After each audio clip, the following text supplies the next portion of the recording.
나는 전능하신 아버지 하나님 천지의 창조주를 믿습니다. 나는 그의 유일하신 아들 우리 주 예수 그리스도를 믿습니다. 그는 성령으로 잉태되어 동정녀 마리아에게서 나시고 본디오 빌라도에게 고난을 받아 십자가에 못 박혀 죽으시고 장사된 지 사흘 만에 죽은 자 가운데서 다시 살아나셨으며 하늘에 오르시어 전능하신 아버지 하나님 우편에 앉아 계시다가 거기로부터 살아있는 자와 죽은 자를 심판하러 오십니다. 나는 성령을 믿으며 거룩한 공교회와 성도의 교제와 죄를 용서받는 것과 몸의 부활과 영생을 믿습니다. 아멘.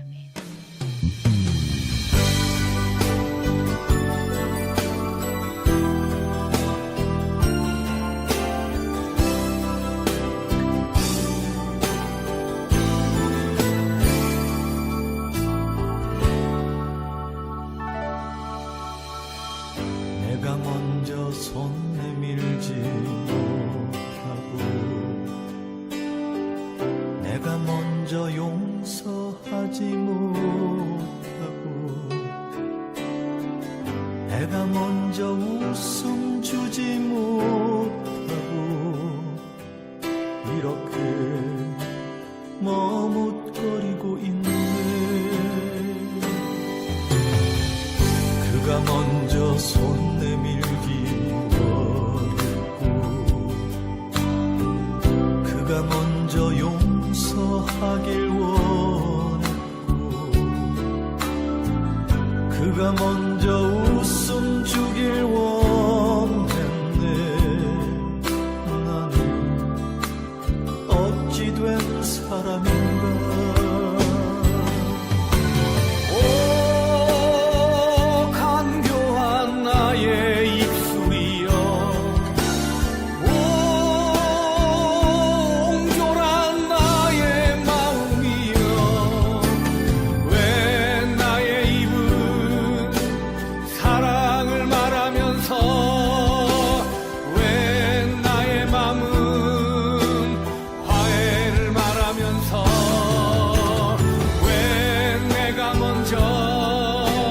져줄 수 없는가? 왜 내가 먼저 손해볼 수 없는가? 오늘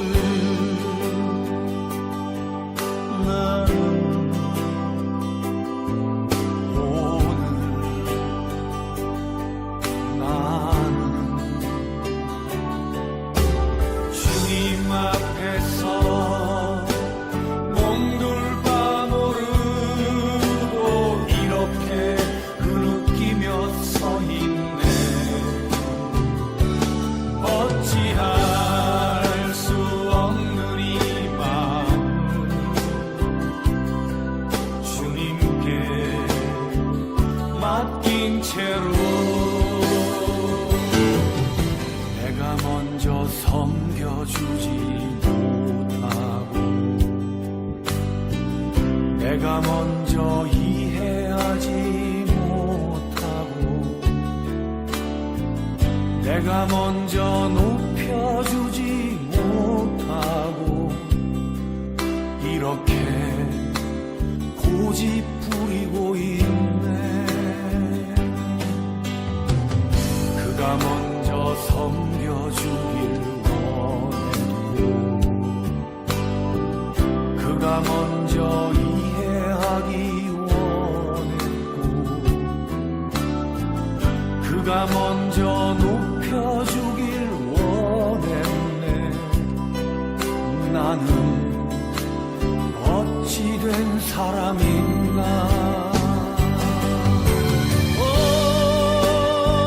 추악한 나의 욕심이여 서글픈 나의 자존심이여 왜 나의 입은 사랑을 말하면서 왜 나의 맘은 화해를 바라면서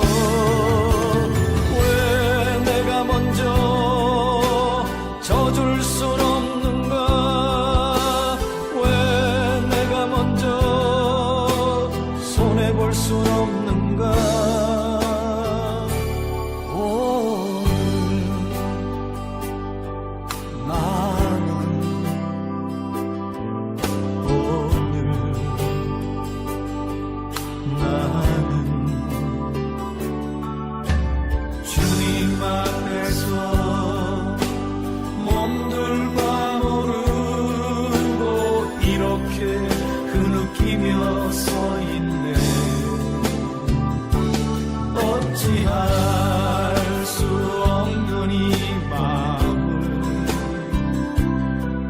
주님께 맡긴 채로 어찌할 수 없는 이 마음을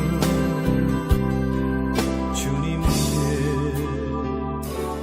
맡긴 채로.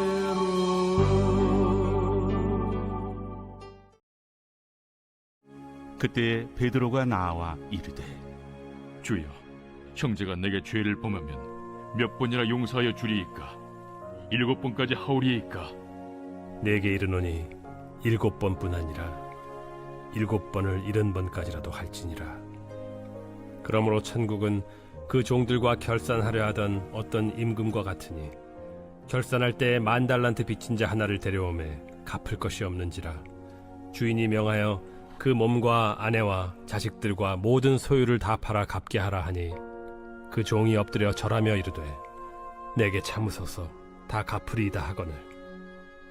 그 종의 주인이 불쌍히 여겨 놓아보내며 그 빚을 탕감하여 주었더니 그 종이 나가서 자기에게 100데나리온 빚진 동료 한 사람을 만나 붙들어 목을 잡고 이르되 빚을 갚으라 하매 그 동료가 엎드려 간구하여 이르되 나에게 참아주소서 갚으리이다 하되 허락하지 아니하고 이에 가서 그가 빚을 갚도록 옥에 가두거늘 그 동료들이 그것을 보고 몹시 딱하게 여겨 주인에게 가서 그 일을 다 알리니 이에 주인이 그를 불러다가 말하되 악한 종아, 내가 빌기에 내가 네 빚을 전부 탕감하여 주었거늘 내가 너를 불쌍히 여김과 같이 너도 내 동료를 불쌍히 여김이 마땅하지 아니하냐 하고 주인이 노하여 그 빚을 다 갚도록 그를 옥졸들에게 넘기니라. 너희가 각각 마음으로부터 형제를 용서하지 아니하면 나의 하늘 아버지께서도 너희에게 이와 같이 하시리라. 오늘의 본문의 말씀은 예수님께서 천국 백성으로 살아가는 우리에게 용서를 당부하신 말씀입니다. 기독교 윤리, 한마디로 말하면 용서라고 할 수 있지요. 세상의 율법은 몇 번 용서하면 됩니까? 라고 숫자에 국한하지만 천국은 숫자가 없습니다. 우리의 엄청난 죄악을 예수 그리스도는 십자가에서 그 죄악을 담당해 주셨습니다. 예수 그리스도의 헌신과 사랑, 은혜가 너무도 크지요.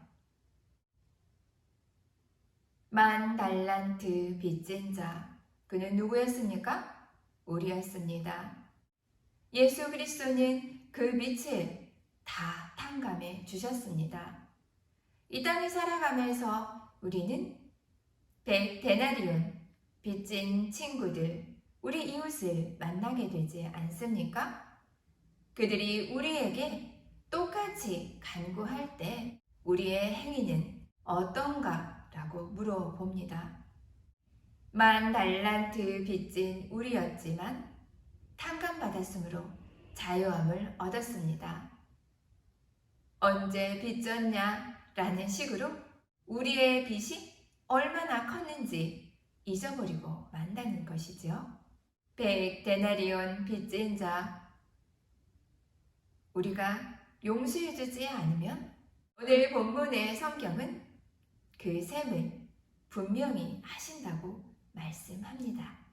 그것은 바로 성경 본문이 우리를 위협하는 것이 아니라 우리에게 그만큼 간곡히 용서를 당부하고 요청한다고 보여집니다. 우리의 과거를 생각해 보면 아픔과 상처가 왜 없습니까? 지금도 생각해 보면 분노가 치밀어 오릅니까? 화가 납니까? 그 기억들은 우리로 하여금 부정적인 감정에 사로잡히게 합니다. 그만큼 용서한다는 것은 쉬운 것이 아니요. 용서는 우리가 우리의 힘으로 할 수 있는 것은 아니라는 것이지요. 성경은 구체적으로 우리에게 말해줍니다. 죄를 지은 자가 있다면 먼저 혼자 가서, 그리고 그가 듣지 않으면 두세 명과 같이 가서 그를 설득합니다. 그래도 듣지 않으면 교회에 가서 말을 하게 된다는 것이지요. 그래도 듣지 않으면 마지막에는 세리와 외인 취급하라는 것이지요. 이제 우리 몫이 아니라 하나님이 세리를 불쌍히 여기신 것처럼 이제 하나님께 의탁하는 것입니다. 그만큼 끝까지 용서의 길을 열어달라는 것이지요. 이 본문은 우리에게 무엇을 말합니까? 우리가 용서해야 된다는 것, 당연히 그 말씀을 하시는 것 또한 맞지만 그만큼 우리가 용서함 받았을 때 그 용서함 받음이 엄청나다는 것을 알려주시는 것이지요. 우리의 용서함 받음이 얼마나 크다는 것을 진심으로 우리가 헤아린다면 우리에게 100데나리온 빚진 자, 우리에게 잘못한 자 용서해야 되는 것이 마땅하겠지요. 기독교에서 용서를 빼면 정말 아무것도 남지 않을 것입니다. 용서함 받은 그 은혜를 감사한다면 우리는 너무도 어렵더라도 용서의 길, 좁은 길을 가게 될 것입니다. 하나님과 사람과의 그 막힌 담을 예수 그리스도는 자기 몸을 내어줌으로 십자가의 죽으심으로 우리의 죄를 기꺼이 용서해 주셨습니다. 존 브로크만의 지난 2000년 동안의 위대한 발명이라는 책이 있습니다. 그 발명품의 가장 위대한 것 중에 하나가 여러분 무엇인지 아십니까? 바로 지우개라고 합니다. 지우개가 없었다면 미대생들이 스케치하기가 참 힘들었겠죠. 작사, 작곡하는 음대생도 마찬가지일 것입니다. 영적인 의미에서 우리의 과거를 지워주는 지우개가 없었다면 성경의 아브라함도, 모세도, 다윗도, 사도 바울도 없었을 것입니다. 오늘 본문에서 베드로는 몇 번을 용서해야 되냐고 물어봅니다. 예수님은 7번씩 70번이라도 용서해 주라고 말씀하십니다. 그렇다면 490번 용서해 달라는 것일까요? 그렇지 않겠죠. 용서는 끝없이 반복된다는 것입니다. 그러나 그만큼 죄를 용서받는 동안에 아마 용서받을 그 사람은 감동을 받아서 이제 더 이상 용서를 구하지 않아도 되는 상태가 되겠지요. 용서의 감격. 우리는 예수 그리스도의 십자가의 죽으심을 통하여서 그 용서를 받은 자들입니다. 천국 백성으로 하나님의 자녀된 권세를 가지고 우리는 살아가고 있습니다. 그 자녀된 권세를 누리고 좁은 길일지라도 감사함으로 그 길을 가야 하는 것이 우리가 마땅히 가야 되는 길이겠지요. 우리는 하나님의 자녀가 되었습니다. 그러함으로 용서함을 받았지요. 과거의 죄, 또 현재의 죄, 앞으로 지을 수밖에 없는 죄들을 예수 그리스도의 이름으로 다 용서함 받았습니다. 얼마나 은혜롭습니까? 그 어떤 종교에 용서가 있을까요? 용서의 조건이 있습니까? 너무도 어려운 말이지만 용서에는 조건이 없다는 것이지요. 우리가 죄인 되었을 때 우리를 너무도 불쌍히 여기셔서 예수 그리스도 그분은 십자가에서 자신의 몸을 다 내어주셨습니다. 하나밖에 없는 아들이 십자가에 죽을 때 그를 외면할 만큼 우리를 사랑하셨던 하나님의 사랑. 그 사랑이 없었다면 우리가 어떻게 하나님의 자녀로 하나님의 자녀된 권세를 누릴 수 있겠습니까? 한 며느리가 잡지에 기고한 글입니다.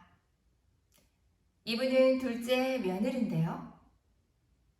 남편이 실직을 하고 게다가 시어머니까지 한 집에 살게 되었으니 얼마나 속이 부글부글 끓을까요? 첫째 며느리도 있는데 말이지요. 그래서 시어머니와 며느리의 갈등의 골은 깊어만 갔습니다. 다행히 시간이 지나면서 남편은 직장을 얻게 되었는데요. 며느리가 일을 하고 돌아오는 길에 시어머니가 동네 사람들에게 하는 말을 듣게 되었습니다. 우리 며느리는 참 대단해.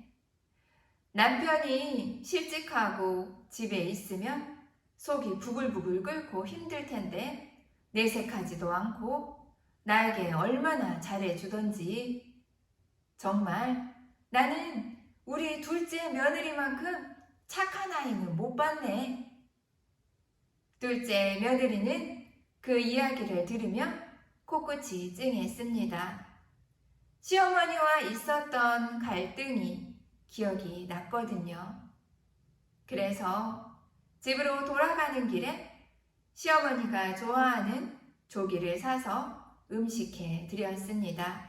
시어머니는 충분히 둘째 며느리를 불평할 수도 있었습니다. 그러나 그 시어머니는 불평을 감사로 대신했던 것이지요. 당연히 시어머니와 며느리의 관계는 너무도 좋아졌겠지요. 장발장의 이야기를 아시지요? 장발장은 성당에 들어가 신부가 없을 때 은 접시를 훔쳐 옵니다. 당심이 문제였습니다. 경찰관이 장발장을 데려오자 이 상황을 이해한 신부는 이렇게 말을 하지요. 왜 또 왔는가? 돈이 더 필요한가? 생활이 어려워 은 접시를 주었건만 돈이 더 필요했던 것인가?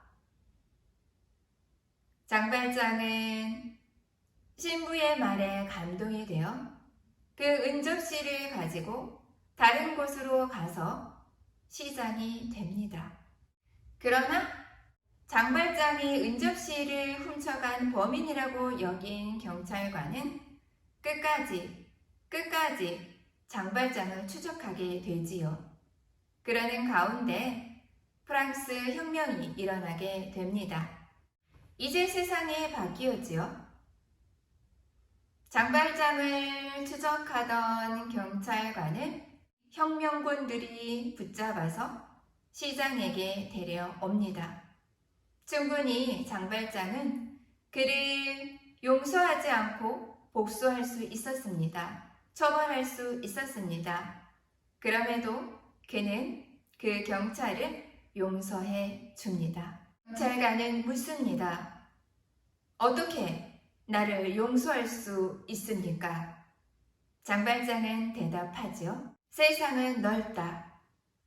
이것보다 바다는 넓고 더 넓은 바다보다 하늘은 더 넓다. 더 넓은 하늘보다 더 넓은 것은 바로 용서하는 마음이다. 이렇게 용서할 수 없는 경찰을 장발장은 용서합니다. 죄로 죽을 수밖에 없는 우리를 예수 그리스도는 십자가에서 그의 모든 것을 내어줌으로 용서하셨습니다. 오늘을 살아내야 하는 사랑하는 하늘소망교회 성도 여러분 모두가 하나님의 사랑을 기억하며 나를 용서하고 내 주에 용서할 수 없는 자들을 용서하는 넓은 마음을 가지는 오늘 되기를 간절히 요청합니다. 함께 기도합니다. 사랑과 은혜가 충만하신 하나님 아버지 감사합니다.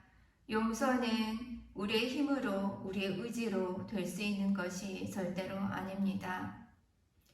십자가에서 자신을 모두 내어주시고 죄악에 빠진 인간을 용서하신 그 사랑을 기억하며 하나님의 자녀된 권세, 하나님 나라를 누리는 사랑하는 하늘소망교회 성도 여러분 모두 될 수 있도록 은혜를 더하여 주시옵소서. 에베소서 4장 32절은 말합니다. 서로 인자하게 하여 불쌍히 여기며 서로 용서하기를 하나님이 그리스도 안에서 너희를 용서하심과 같이 하라 하셨습니다.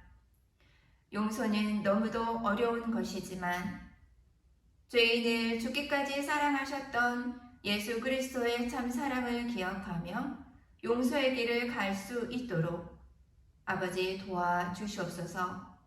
담임 목사님 영육간을 강건하게 해주시고 선포되는 말씀을 통하여서 우리가 예수 그리스도를 믿는 자로서 진정해야 될 것은 용서를 하고 실천하며 용서하는 삶을 살아가는 것이라는 것을 알게 하여 주시옵소서.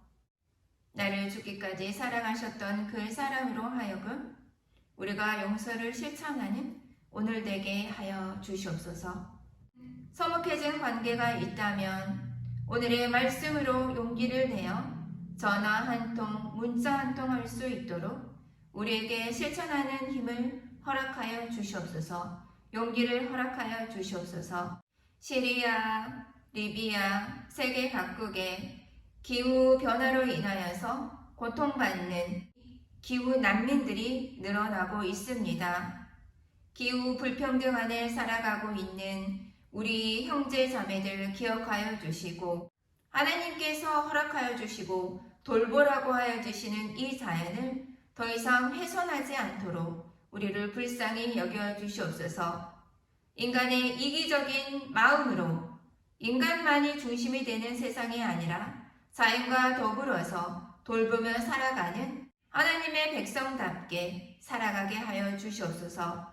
사랑이 많으신 예수님 이름으로 감사히 기도합니다. 아멘.